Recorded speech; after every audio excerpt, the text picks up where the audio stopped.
Hello everyone.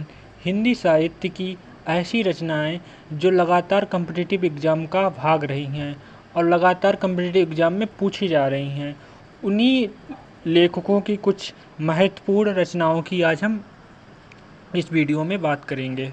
सर्वप्रथम आपका सूर्यकांत त्रिपाठी निराला। तो जो सूर्यकांत त्रिपाठी निराला हैं, इनकी जो प्रमुख रचना है वो आपका अनामिका, आपका परिमल, कुकुरमुत्ता, उसके बाद राम की शक्ति पूजा और जूही की कली। जो जूही की कली इनकी रचनाएं हैं ये सूर्यकांत त्रिपाठी निराला की प्रथम रचना है। क्वेश्चन ऐसे पूछा जाता है, जूही की कली सूर्यकांत की कौन सी रचना है, या ऐसे पूछा जाता है निम्नलिखित में से कौन सी रचना सूर्यकांत की प्रथम रचना है। आपके ऑप्शन होंगे 4, तो आपको उसमें से जूही की कली को टिक करना है। नेक्स्ट आपका नए पत्ते, ये भी आपकी सूर्यकांत त्रिपाठी निराला की रचनाएं हैं। नेक्स्ट आपका तुलसीदास जी। तो तुलसीदास की जो रचना आपका रामचरितमानस, और उसके बाद आपका विनय पत्रिका, आपका पार्वती मंगल, जानकी मंगल, रामलला नहुषु, उसके बाद गीतावली, उसके बाद दोहावली। जो इसमें पूछी जाने वाली रचना वो आपकी विनय पत्रिका और गीतावली और दोहावली, ये काफ़ी बार एग्जाम में पूछी गई हैं। नेक्स्ट आपका जयशंकर प्रसाद। तो जयशंकर प्रसाद की जो रचनाएं जानने से पहले आपको ये पता होना चाहिए, जो जयशंकर प्रसाद हैं ये छायावादी युग था, उसके ये प्रवर्तक भी माने जाते थे। आपका छायावादी युग था, उसके ये प्रवर्तक माने जाते थे। छायावादी युग में आपके जयशंकर प्रसाद हैं, सूर्यकांत त्रिपाठी निराला हैं, सुमित्रा नंदन पंत जी हैं और महादेवी वर्मा हैं। आपको ये 4 याद होने चाहिए, क्योंकि कभी कभी पूछ लिया जाता है निम्नलिखित में से कौन से छायावादी युग के लेखक नहीं हैं, तो आपको ये 4 पता होने चाहिए। अब बात करते हैं इनकी रचनाएं की। तो आपका जयशंकर प्रसाद की रचना आपकी कामायनी, आंसू, चंद्रगुप्त, झरना, आपके तितली और कंकाल।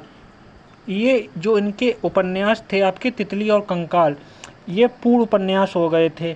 इन्होंने एक अपना उपन्यास लिख रहे थे, उसी समय इनकी मृत्यु हो गई। तो वो जो उपन्यास है वो आपका इरावती, वो आपका इरावती था।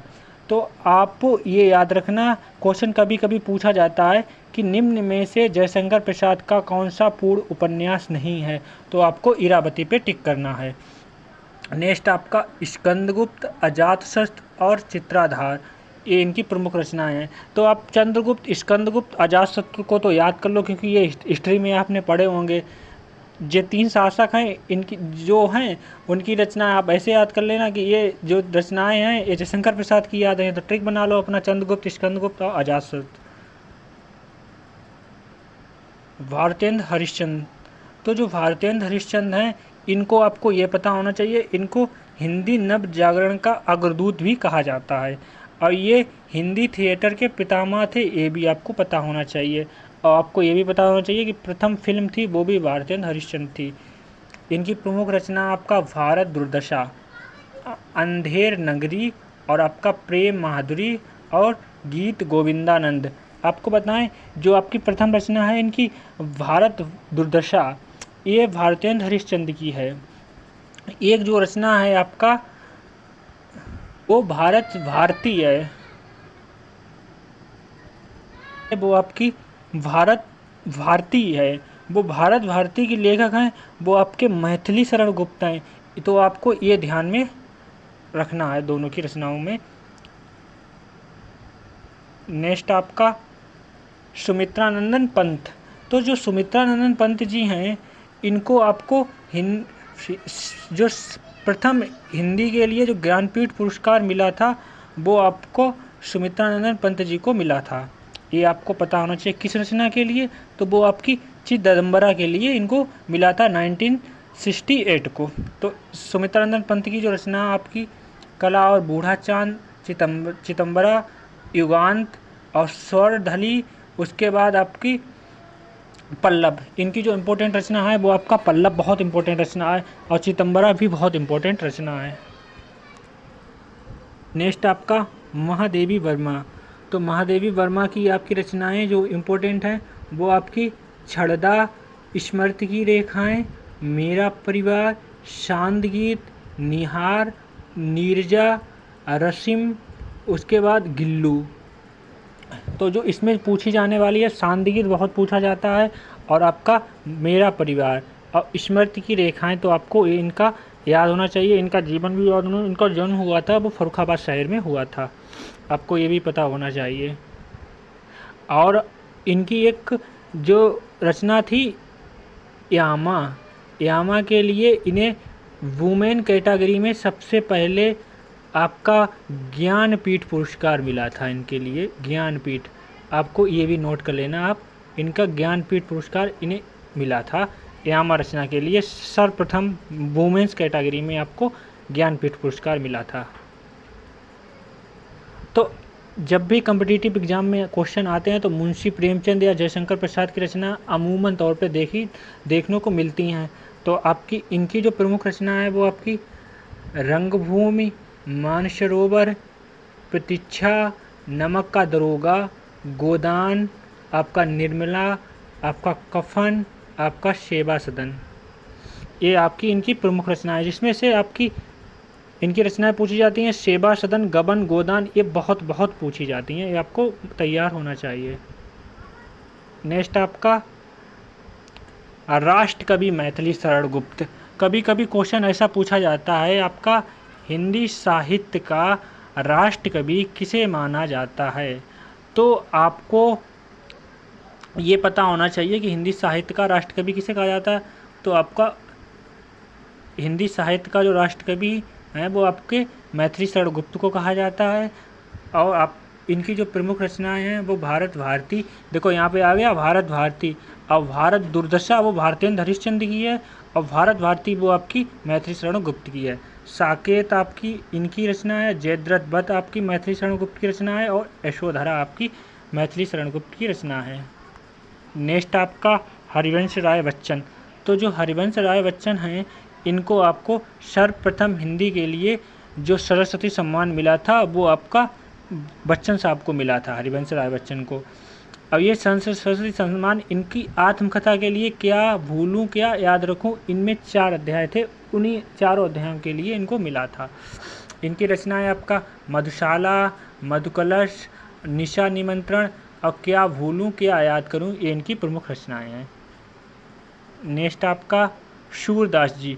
तो सूरदास की जो प्रमुख रचनाएं हैं वो आपका इनकी सूरदास की आप ऐसे याद रखो क्योंकि ये लगभग सा से स्टार्ट होती हैं, जितनी भी सूरदास की हैं आप देखना सा से स्टार्ट होती हैं। तो सूर सागर इनकी प्रथम रचना सूर सागर, उसके बाद सुर पचीसी, फिर उसके बाद सुर सूरावली, फिर उसके बाद साहित्य लहरें, साहित्य लहरी इनकी बहुत रचना पूछी जाती हैं, तो आपको ये याद होना चाहिए। नेक्स्ट आपकी कालिदास। जो कालिदास जी हैं इनकी रचनाएं लगभग हर कंपटीशन में पूछी जाती हैं, तो आपको इनकी भी याद होनी चाहिए कालिदास की रचना। तो आपका सबसे प्रथम है वो माल विक्रंग निमित्रम। तो मेघदूत, आप कभी टाइम मिले तो आपको मेघदूत पढ़ो, बहुत अच्छी रचना है इनकी मेघदूत। उसके बाद आपका अभिज्ञान शाकुंतलम, रघुवंशम, उसके बाद कुमार संभव, ये रचनाएं आपकी पांचों बहुत इंपॉर्टेंट हैं, ये आपकी किसी ना किसी कंपटीशन एग्जाम में रखी मिलेंगी आपको, ये आप तैयार कर लेना। नेक्स्ट आपका धर्मवीर भारती। तो धर्मवीर भारती जी की जो प्रमुख रचनाएं हैं वो आपकी सूरज का 7वां घोड़ा, उसके बाद आपका गुनाहों का देवता। जब मैं 10th क्लास में था तो ये सूरज का 7वां घोड़ा और गुनाहों का देवता, अंधा युग और ठेले पे हिमालय, ये सब मैंने याद की थी। ये देखो ना आप, ठेले पे हिमालय, ये समझो हाइपर बोल लो, ये मतलब ये देखो कितना बढ़ा के ठेले पे हिमालय। तो आप अपना तरीका बनाओ, याद करो इन रचनाओं को। नेक्स्ट आपका रामधारी सिंह दिनकर।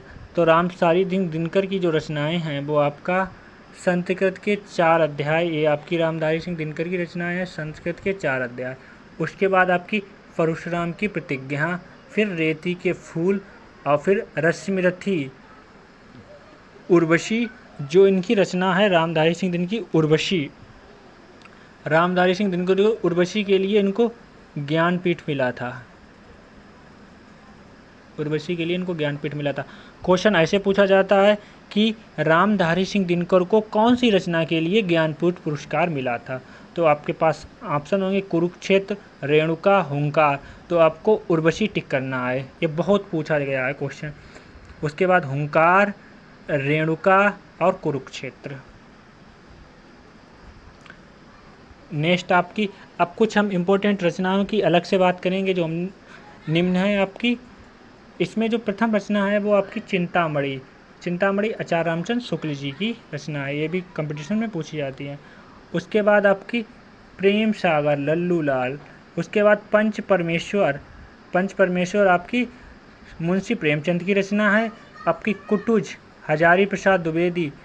त्यागपत्र आपकी जैनेन्द्र जी की। उसके बाद प्रेम वाटिका आपकी रसखान। उसके बाद झांसी की रानी आपकी सुभद्रा कुमारी चौहान, ये काफ़ी पूछी जाती है। और वैदिक वनवास, ये आपका हरिओद, अयोध्या सिंह उपाध्याय हरिओद, ये आपकी रचना है। और पद्मावती आपको पता ही होगा, मलिक मोहम्मद जायसी जी की है। तो ये आई होप आपको ये रचनाएं अच्छी लगी होंगी। Thank you for watching and supporting me. आप चैनल को सब्सक्राइब प्लीज़ कर लीजिएगा। Thank you.